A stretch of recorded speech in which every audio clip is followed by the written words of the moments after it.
Hey friends, welcome back to English Bloom. I'm Alex, and if you're tuning in for the first time, pull up a chair or whatever it is you do when you're listening, because today we're diving into something that hits every single one of us, no matter how fluent we think we are. Picture this. You're on the phone with someone you love, and the news they just shared is huge.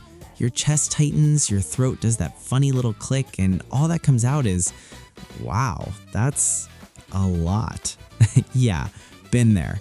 Words suddenly feel ridiculously small, like trying to catch a thunderstorm in a coffee cup. That, my friends, is exactly what today's episode is about. The English of emotions, saying what you feel when words feel too small. If you're an advanced learner, C1, C2, the whole ambitious crew, you already have the grammar, the vocab lists, the collocations, but emotions, they love to sneak past all that polished language and leave us at a loss. So stick with me. Over the next 18 minutes or so, we're going to explore why that gap exists, the beautiful English phrases that actually bridge it, how culture shapes the way we speak our feelings, and most importantly, how you can start using these tools yourself so your English doesn't just sound smart, it feels alive. Ready? Let's bloom. You know that German word Sehnsucht? That bittersweet longing for something you can't quite name? English doesn't have a single tidy equivalent, and honestly, I love that it doesn't, because sometimes the absence of a perfect word forces us to get creative. Think about the last time something truly moved you, maybe a song, maybe a quiet moment watching rain on a window, maybe the way your kid or your niece or your best friend looked at you with absolute trust. Your heart did this expansion thing, right? But when you tried to tell someone, the sentence just trailed off. That's what linguists call the ineffable, feelings that refuse to be captured. And English, for all its 170,000 words in active use, still leaves gaps on purpose. It's almost poetic. Here's a quick personal one. Last year, I stood on a beach in Cornwall at dusk. The sky was doing that impossible pink to indigo trick. Waves were whispering, and I felt full. Not happy, not sad, not even peaceful exactly, just full. I texted my wife, "I don't have the words." She wrote back, "Then don't use words, just send a photo." Smart woman. But here's the language learning twist, and I want you to notice this. When we say "I don't have the words," we're actually using a beautiful little idiom. It's a polite way of admitting the ineffable without sounding defeated. You could also say, "I'm at a loss for words," or the slightly more dramatic, "words fail me." All three are passive constructions that gently shifts the blame onto language itself. Clever, isn't it? All right, let's get practical. English has an entire secret drawer full of expressions for emotions that refuse to be pinned down. Take bittersweet. It's not just an adjective, it's a whole emotional paradox packed into one word. You use it when joy and sorrow arrive in the same envelope. Graduating from university while your grandmother is too ill to attend, bittersweet. Watching your best friend move abroad for their dream job, bittersweet. Then there's the phrasal verb family. These are gold for advanced learners because they sound so natural. Choke up, not the literal choking, but that moment your voice cracks because feelings are overwhelming you. Well up, tears welling up, unstoppable. Bottle something up, when you push emotions down so hard they eventually explode. I caught myself doing exactly that 2 months ago.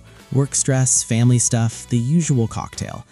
I was bottling it all up until one evening I just broke down in the kitchen while chopping onions. Or maybe the onions helped, who knows?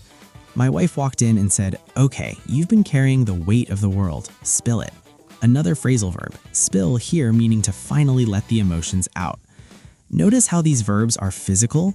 English loves turning abstract feelings into bodily actions. Your heart sinks, your stomach drops, courage rises in your chest. It makes the language feel alive, almost cinematic. And then we have the collocations that sound effortlessly sophisticated, a profound sense of gratitude, an overwhelming nostalgia, a quiet desperation. Shout out to Thoreau, but we all know the feeling. Piercing loneliness. If you're listening and thinking, "Alex, how do I remember these?" Here's my trick. Pair them with a personal memory. Next time you feel that deep, aching nostalgia for a place you left behind, say out loud, "I'm experiencing this overwhelming nostalgia for Phnom Penh at dusk." Feel how it lands differently than just, "I miss home." Here's where it gets fascinating. English, especially British and American flavors, has this cultural habit of understatement when emotions run high. We say, "I'm a bit gutted" when we're actually devastated. We say, "I'm chuffed to bits" when we're over the moon with joy. It's not dishonesty, it's a kind of emotional modesty. On the other hand, some cultures pour feelings out like a tropical downpour. Neither is better, they're just different emotional grammars. What if we borrowed a little from each? What if we learned to say, "I'm not just disappointed, I'm quietly devastated," and actually meant it?